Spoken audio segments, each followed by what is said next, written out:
AICC Congress मुख्यालय नई दिल्ली में उत्तराखंड कांग्रेस के नेताओं के साथ राष्ट्रीय कांग्रेस अध्यक्ष मल्लिकार्जुन खड़गे, राहुल गांधी और वेणुगोपाल के साथ महत्वपूर्ण बैठक हुई। करण महारा ने उत्तराखंड के तत्कालिक मुद्दों पर प्रमुखता से चर्चा की। 4 घंटे तक चली कांग्रेस आलाकमान की उत्तराखंड कांग्रेस नेताओं के साथ बैठक में आगामी कार्यों के लिए चर्चा हुई। प्रदेश प्रभारी देवेंद्र यादव ने बताया कि जो सुझाव हमें मिले हैं हम उन्हें लागू करने का काम करेंगे। कांग्रेस ने कहा कि अग्निवीर योजना के माध्यम से युवाओं को ठगने का काम किया गया है। करण मारा ने कहा कि अग्निवीर योजना से युवाओं को सपनों को नुकसान हुआ है। इसके विरोध में कांग्रेस पूरे राज्य में पदयात्रा निकालेगी। इस यात्रा में राहुल गांधी भी शामिल होंगे।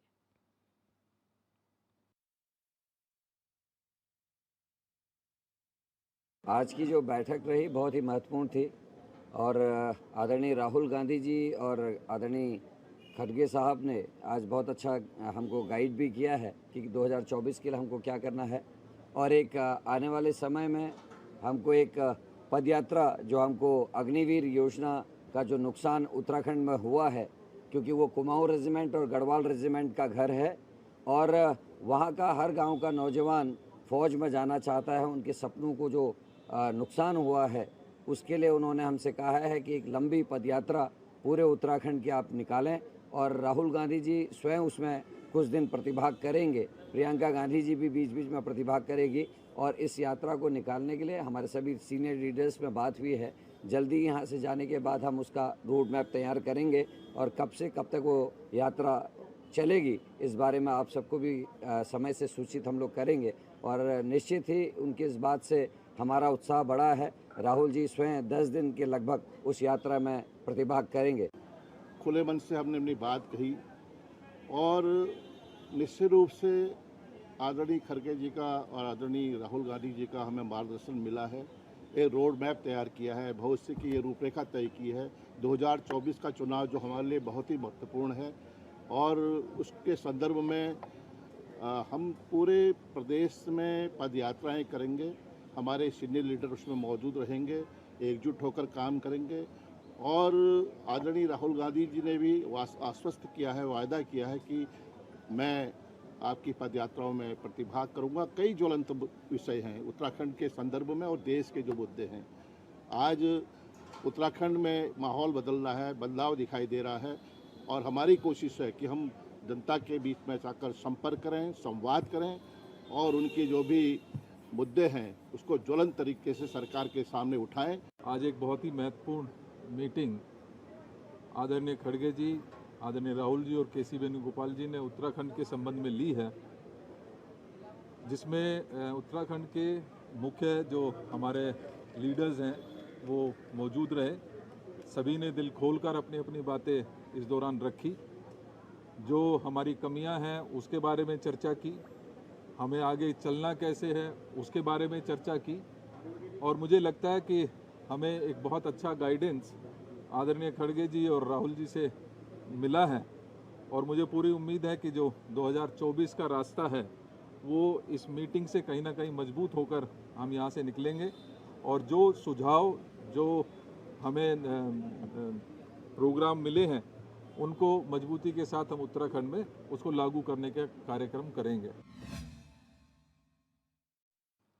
और इसी खबर पर हमारे संवाददाता रोहित विक्रम सिंह हमारे साथ न्यूज रूम से लाइव जुड़ चुके हैं। रोहित, पहले तो हम ये जानना चाहेंगे कि दिल्ली में जो उत्तराखंड के नेताओं और शीर्ष नेतृत्व की बैठक हुई है, क्या कुछ उसमें चर्चा का विषय रहा है, क्या बातें निकलकर सामने आई हैं?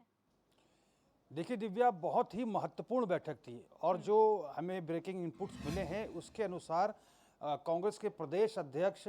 करण महारा जब दिल्ली गए थे, जब उन्होंने एआईसीसी के राष्ट्रीय अध्यक्ष मल्लिकार्जुन खड़गे से मुलाकात की थी और बाबा बद्री विशाल और केदारनाथ धाम के प्रसाद दिया था और केसी वेणुगोपाल जो कि राष्ट्रीय महासचिव हैं उनसे जब मुलाकात की थी, उस दौरान करण महारा ने अपनी इच्छा व्यक्त की थी और मल्लिकार्जुन खड़गे से कहा था कि वे चाहते हैं कि उत्तराखंड के जो तमाम वरिष्ठ नेता हैं कांग्रेस के, एक बैठक बुलाई जाए और सबसे समन्वय और सामंजस्य बनाकर काम करने की बात कही जाए और जो थोड़ी बहुत अनबन या मन मुटाव है, रूठना मनाने वाला सिलसिला है,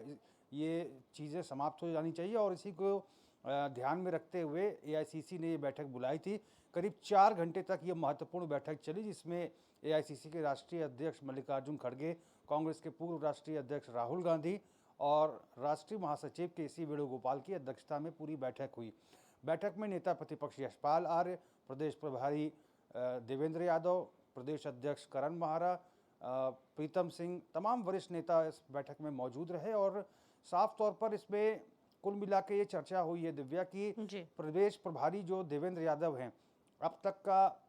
जो उन्होंने सरकार की घेराबंदी करने का जो प्लान बनाया, चाहे वो जोशीमठ आपदा को लेकर सरकार को किस तरह से घेरना है, और दो बार कांग्रेस के तमाम नेताओं ने वहाँ पर जाकर विजिट किया, कर्णप्रयाग पहुँचे जहाँ पर दरारें पहुँच रही थी। इन तमाम मसलों को लेकर कांग्रेस ने सड़कों पर आंदोलन किया और जो UKSSC और लोक सेवा आयोग में जो भर्ती परीक्षाओं का लीक का मसला था, उसमें भी प्रदेश प्रभारी के निर्देश पर और प्रदेश प्रभारी की रणनीति के आधार पर ही कांग्रेस ने लगातार सरकार को उसमें घेरने का काम किया। सचिवालय कूच किया, धरना प्रदर्शन किया, बेरोजगार युवाओं के साथ वो आए, बेरोजगार युवाओं पर जो लाठीचार्ज हुआ है उसको किस तरह से सरकार की घेराबंदी करनी है, इन तमाम मसलों को लेकर प्रदेश प्रभारी जिस तरह से रणनीति बनाते रहे उस पर कांग्रेस प्रदेश की PCC काम करती रही। इन तमाम चीज़ों को हाईकमान के समक्ष रखा गया है और इसके साथ ही आगामी लोकसभा चुनाव में किस तरह से प्रदेश की भारतीय जनता पार्टी और केंद्र की भारतीय जनता पार्टी की नीतियों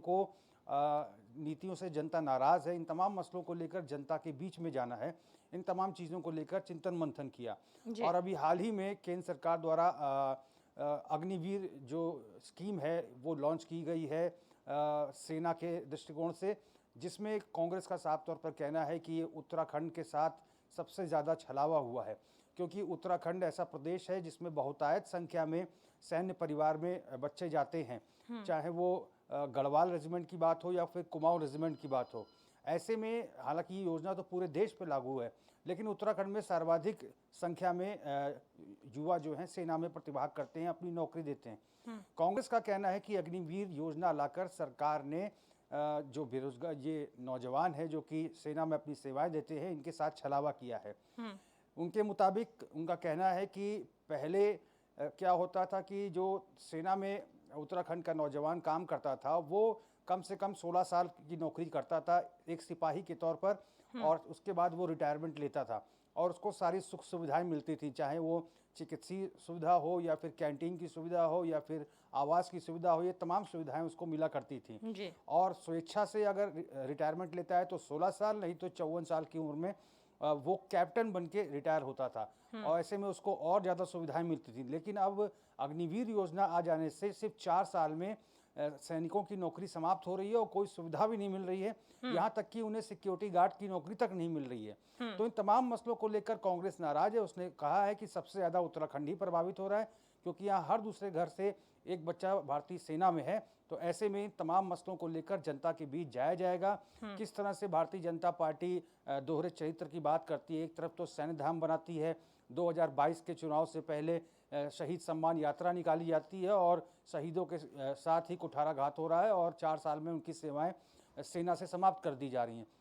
इन तमाम मसलों को लेकर आगामी दिनों में कांग्रेस पद यात्रा निकालने वाली है। पूरे प्रदेश में ये पद यात्रा होगी। इस पद यात्रा में कांग्रेस के पूर्व राष्ट्रीय अध्यक्ष राहुल गांधी खुद शिरकत करेंगे और करीब 10 दिन वो उत्तराखंड में रहेंगे और PCC के तमाम जो सदस्य हैं जो भी और तमाम जो वरिष्ठ नेता हैं उनके साथ वो पूरे प्रदेश का भ्रमण करेंगे और सरकार की पोल खोलने का काम करेंगे, जैसा कि कांग्रेस ने कहा है। और इसके साथ ही प्रियंका गांधी भी समय समय पर इस यात्रा में पहुंचेंगी। तो कुल मिलाकर प्रदेश अध्यक्ष चाहते थे कि उत्तराखंड में कांग्रेस के बड़े लीडर्स आए, उस बात को भी कहीं ना कहीं इस पर भी मुहर लगी है। राहुल गांधी ने हामी भर दी है, प्रियंका गांधी भी आएंगी और इसके पहले भी AICC के राष्ट्रीय अध्यक्ष मल्लिकार्जुन खड़गे से भी वो उत्तराखंड आने का न्योता दे चुके हैं। तो संभवतः अगर बड़े नेता आएंगे तो कांग्रेस के कार्यकर्ता पदाधिकारियों का मनोबल बढ़ेगा, क्योंकि 2022 के चुनाव में सभी का मनोबल एक तरह से टूट सा गया है और बड़े नेता आते हैं तो निश्चित तौर पर एक काउंसलिंग करते हैं अपने कार्यकर्ताओं की, पदाधिकारियों की,